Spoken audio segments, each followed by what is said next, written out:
السلام علیکم ورحمة الله وبرکاته. یو ورکوټی موضوع چې زه پې خبرې کول غواړم، هغه نن سبا په خلکو کې خبره مشهوره چې فلانی وهابي شو، فلانی وهابیتوب کوي. آیا دا کوم دلیل هم لري که نه؟ آیا دا خبره رښتیا ده؟ آیا وهابیزم شته هم دی او که نه؟ د نن نه تقریبا 300 کاله مخکې یو عالم و چې نوم یې محمد بن عبدالوهاب. دې عالم تقریبا په اختلاف کې دی، خو اکثره علما وایي چې په زرمه دغه کې پیدا شوی و، هجري کې، بعضې په 11مه کې، خو هماغه خواوشا کې پیدا شوی. کله چې پیدا شو، رسول الله صلی الله علیه وسلم په یو حدیث کې وایي چې لتتبعن سنن من قبلکم، تاسو به د مخکینۍ یعنې یهودو او مشرکینو په شانتې عملونه کوئ. نو په عربو کې خلکو بیا شرک شروع کړی او د قبرونو عبادتونه به یې کول او غلط عملونه یې کول، کوم چې اسلام اجازه نه وه ورکړې. کله چې دې عالم دا کارونه ولیدل، نو د هغه وخت کوم باچا چې و، هغه نه یې کومک هم واخیسته او ویې غوښته چې دا کارونه مونې کړي. خو اکثر به تاسو وګورئ بعضې خلک چې دا موږ ورته حلواخور مولیان وایي، هغه خلک چې مولیان چې خلکو نه پیسې اخلي د دین په دغه کې، نو هغوی د محمد بن عبدالوهاب د دې کار سخت خلاف وکړو. علت یې دا و چې هغوی خو څومره عمره پورې خلکو ته څه نه ویلې، اوس چې محمد بن عبدالوهاب راغلی دی د توحید او د قرآن او سنت خبرې کوي، نو هغوی ته به د خپل عوام ووایي چې ګوره پرونه پورې تاسو مونږ نه منې کولو، نن چې محمد بن عبدالوهاب راغلی دی تاسو مو سره یو ځای شوي. نو هغوی هم د دې خلاف وکړو او مختلف الزامات یې پرې ولګول چې مثال دا پلار شړلی دی او د صحابه قبرونه وکړي. دا ټول هسې دروغ اوس پرې جوړ کړي دي. خپله محمد بن عبدالوهاب یو کس چې مونږ کله هم هغه باره کې وایو چې دا ښه سړی او که بد و، کتابونه باید وګورو. محمد بن عبدالوهاب مشهور کتاب دی، کتاب توحید، که تاسو لاړ شئ ویې ګورئ، او دا په انګلیش او په اردو هره ژبه کې شته. مطالعه سړی وکړي، هره خبره چې راوړي د قال الله وقال الرسول، الله داسې وایي او رسول یې داسې وایي، هره خبره د دینه ده. او دا خپله د امام احمد په مذهب باندې و. بعضې خلکو چې دې کومه نوې فقه راوښکلې، تاسو ورته وایئ چې فقه کومه ده چې مونږ ته راوړه، فقه کې چې لیکلي کېدای شي نوې راوښکلي که نه، د مثال په توګه نوې راوښکلي، آیا په دې نه وایي کې قرآن او سنت شته کوي، خو بیا صحیح دی، بیا مونږ به یې واخلو. فقه معنا خو همدا ده که نه، چې د قرآن او سنت نه مسلې راوښکلي راوښکلي. خو اصل کې هسې کوم کتاب نه لیکلی چې فقهي موضوعاتو باندې اکثره توحید ته ډېر زور ورکړی دی چې توحید طرف ته خلک راوبلي. او رسول الله صلی الله علیه وسلم یو حدیث کې وایي، صحابه ناست وو او رسول الله صلی الله علیه وسلم ورته وایي چې اوصیکم بتقوا الله، زه تاسو ته په تقوا باندې امر کوم چې تاسو تقوا اختیار کړئ. دا حدیث په مشکات المصابیح کې نقل شوی دی. رسول الله صلی الله علیه وسلم چې اوصیکم بتقوا الله، تاسو تقوا اختیار کړئ، او اخر کې ورته وایي چې فعلیکم بسنتي وسنة خلفاء راشدین المهدیین، تاسو زما په سنت او د خلفاء راشدین المهدیین په سنتو باندې عمل وکړئ. یعنې داسې ورته ځینې ویلي چې زما نه بعد به تاسو یو کس راځي، هغه به ابو حنیفه رحم الله نومي یا به امام احمد نومي، هغه به ټینګ راونیسئ که غلطې خبرې هم کړي. نه، داسې خبره رسول الله صلی الله علیه وسلم نه کړي. وایي چې علیکم بسنتي، قرآن کې هم دا خبره بار بار الله کړي چې قل ان کنتم تحبون الله فاتبعوني، که چېرته تاسو رسول سره مینه کوئ نو د هغه اتباع وکړئ. همداسې قرآن کې الله فرمایي چې اطیعوا الله واطیعوا الرسول، الله او د رسول اطاعت. بل هېڅوک الله سبحانه وتعالی د اطاعت دپاره مشروط کړی نه چې بغیر د کوم یعنې وړه خبر به د هغه منل کېږي. حتی صحابه، د صحابو ډېر زیات قدر د احترام دی، پس د انبیاو نه غټه درجه چې د صحابو ده.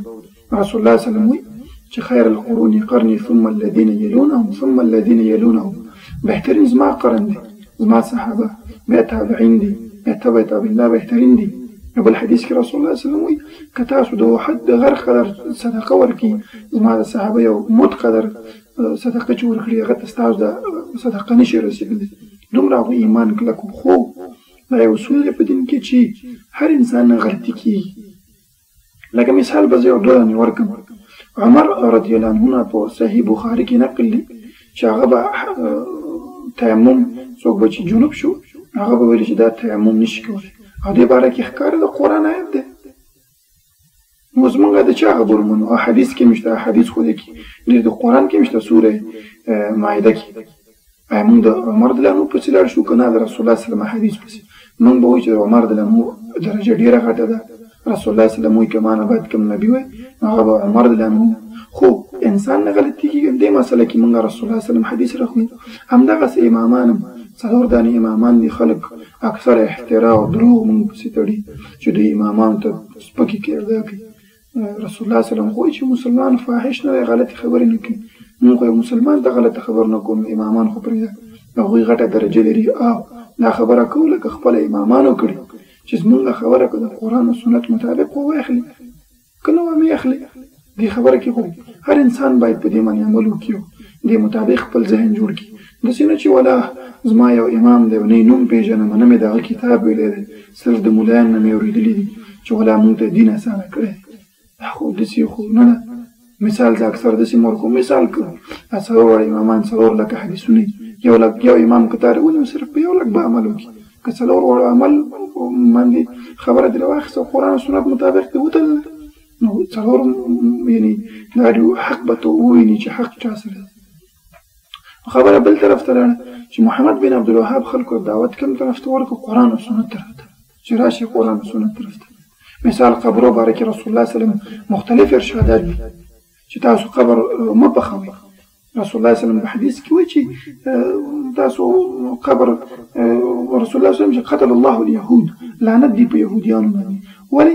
ځکه چې هغوی د خپلو د قبرونو مقبرې به یې جوړولې، جوماتونه به یې پرې جوړول. رسول الله صلی الله علیه وسلم وایي چې دا کار مه کوئ. رسول الله صلی الله علیه وسلم بل حدیث کې وایي چې لا تجلسوا على القبور، تاسو په قبرونو باندې کښېنئ مې پخوئ. د یو لیشت نه به قبر جګ نه وي. تاسو که هر څوک سعودي ته تلئ لاړ شئ د صحابو قبرونه وګورئ، یو هم د لیشت نه جګ نه دی، اکثره دغه دی. دا شرک چې پیدا کېږي همدې نه پیدا کېږي. محمد بن عبدالوهاب هم دا کار نه وکړو. که قبر یې خراب کړي رسول الله صلی الله علیه وسلم نه په صحیح حدیث کې د مسلم نقل دی چې علي رضی الله عنه ته ویلي چې لاړ شه او هر قبر چې د یو لیشت نه جي هغه ځمکې سره برابر کړي. نو که محمد بن عبدالوهاب په دې باندې عمل کړی رسول الله صلی الله علیه وسلم په لاره تللی که غلطه لاره تللی بېشکه صحیح لاره باندې تللی. یو کس ته ویلي چې ته په غاړه کې تعویذونه مه اچوه، رسول الله صلی الله علیه وسلم وایي چې من تعلق تمیمة فقد اشرک، چا چې په غاړه کې تعویذ څه واچوه هغه شرک وکړو. تا ته هغه وایي چې دا مه کوه. آیا محمد بن عبدالوهاب تا ته ښه خبره کوي که په غلطه کوي؟ موږ داسې نه وایو چې هغه فرشته دی، هغه نه هم سهوي شي، غلطې خبرې به شي. خو خلکو اوس پرې پروپاګنډ کړی دی. نه داسې کوم ګروپ شته چې وهابیانو په نامه چې وایي انګرېزان دوی ته پیسې ورکړي. بعضې خلکو کمقل دي، هره خبره که ته ورته وکړي نو مني، وایي انګرېزان پیسې ورکړي. داسې خلک موږ لیدلي چې یو وخت مونځ نه کوي. نو هغه خلک ته چې انګرېزان پیسې ورکړي ورسره مونځونه هم شروع کړي دا بده خبره ده. او انګرېزان دومره ښه شو چې ستا دین د حفاظت دپاره کار کوي. افغانستان کې وګورئ کرسچنټي خورولو لپاره هغوی بلین روپۍ دا کوي.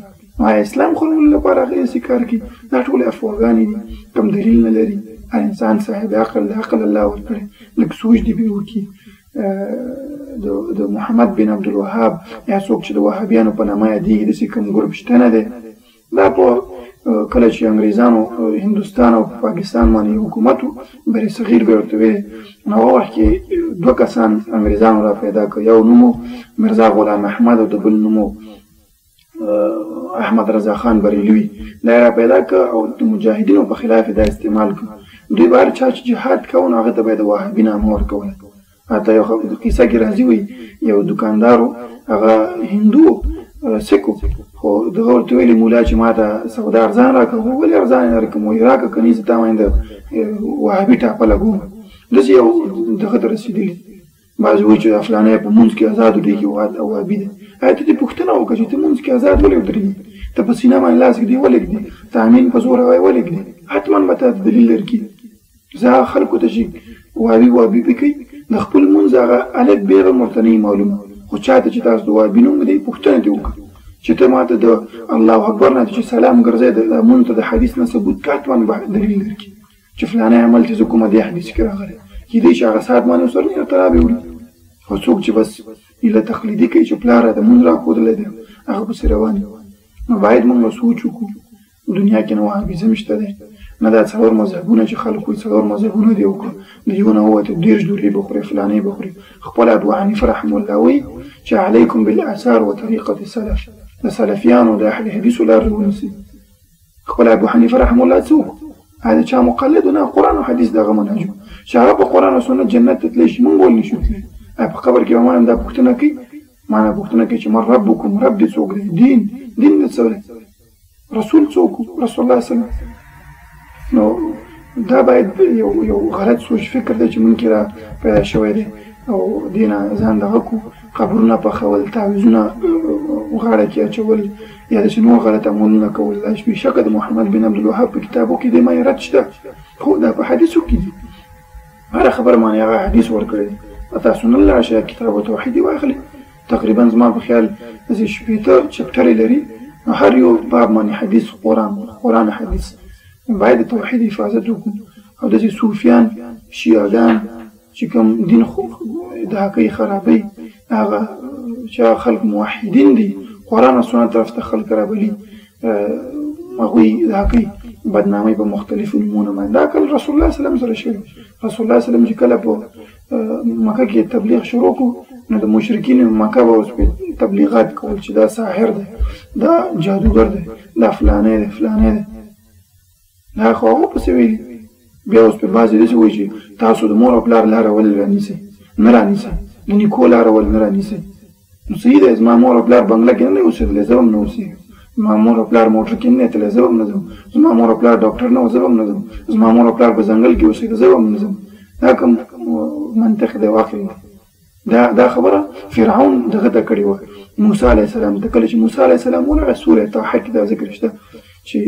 موسی علیه السلام ورته وایي چې یو رب عبادت وکړه هغه ورته وایي چې فما بال القرون الاولى مخکې چې قوم و هغه څنګه و یعنې ستا نیکونه فرعون هو چالاک و وایي که موسی علیه السلام داسې وایي چې هغه ګمراه و نو خلکو ته به وایي چې ستاسو نیکو ته یې ګمراه وویل او که داسې وایي چې هغه صحیح و نو بیا به ورته وایي چې ته د هغو په لاره ولې نه ځې نو موسی علیه السلام ښایسته جواب ورکړو دا جواب مونږ هم ورکوو چې علم عند الله د هغه علم الله سره دی موږ نه پوهېږو که ښه و که بد مونږ هغه څه کوو ما او تا څه باره کې خبره کوو نو باید قرآن او سنت ونیسو که مونږ نجات غواړو نه ابو حنیفه رحمه الله مونږ یې ډېر قدر کوو خو نبي نه منو نه امام مالک نه شافعي نه احمد یو هم نبیانو په دغه نه منو هر یو باید د خپل د هر یو امام خبره د قرآن او سنت مطابق او د هر عالم خبره د قرآن او سنت مطابق منو که صحیح وه مونږ یې اخلو که غلطه وه ادب او احترام یې کوو خبرې اوس پرې نه کوو بدله د سپینو دا یو څو خبرې وي چې د خلکو ذهن نه چې دا وهابیزم فلانی دی او په انګلند کې او په فلاني ځای کې هغوی ته پیسې ورکول کېږي او داسې کېږي خلکو کې دا مشهوره چې لندن ته لاړ شي څنګه خلک هلته ځي بدل شي هغې غټ علت دا دی چې دلته چې اوسېږي دوی مور او پلار او نیکو دې نه وېرېږي اکثر چې زه د فلاني عمل د قرآن او سنت مطابق وکړم دا به څنګه وي هلته چې لاړ شي د هغه سره نه خپله آزاد یو کس په کوټه کې پرې کتاب ورکړه چې دا ووایي دې کې ته بیا اخر کې فیصله وکړه چې خبرې صحیح وه که نه نو اکثره خلکو سره همداسې شوي دي د دواړو طرف نه مطالعه کړې ده خپله ما همداسې خپله مطالعه وکړ یو ساید نه مې ولیدل چې فلانی څه وایي فلانی څه وایي نو بس الحمدلله حق خبره واضحه ده قرآن او سنت کې هر کار شته هر خبر پکې شته امید لرم چې دې ویډیو سره د خلکو اشکالات ختم شي چې نه په دنیا کې وهابیزم شته که یې مونږ ته یې راوړي یو کتاب دې راوړي چې هغې کې لیکلي چې د وهابیانو دغه ډله د سیاسي کارونه کې نشته بس یوه خبره مشهور شوې ده نو امید لرم چې دې باندې خلکو ته ذهنونه اخلاص شي او کوشش وکړي د قرآن او سنت طرف ته نن سبا خو عجیبه زمانه ده پیسه او علم حاصلول د دنیا خو دین طرف ته چې راشي د الف بې نه به خبر نه دا حماقت دی قمقلتوب دی چې کوم شي باندې ستا ټول ژوند بنیاد دی هغه یعنې دین دی دې باره کې ته معلومات نه حاصلوې او دنیا چې 2 ورځو کې ختمېږي هغه باره کې ته بس خوښ یې او شپه او ورځ پرې لګېږي باید مونږ کوشش وکړو که چېرته مونږ غواړو چې آخرت کې مونږ ته کامیابي نصیب شي نو صرف قرآن او سنت لاره ده بله لاره نشته. السلام علیکم ورحمة الله.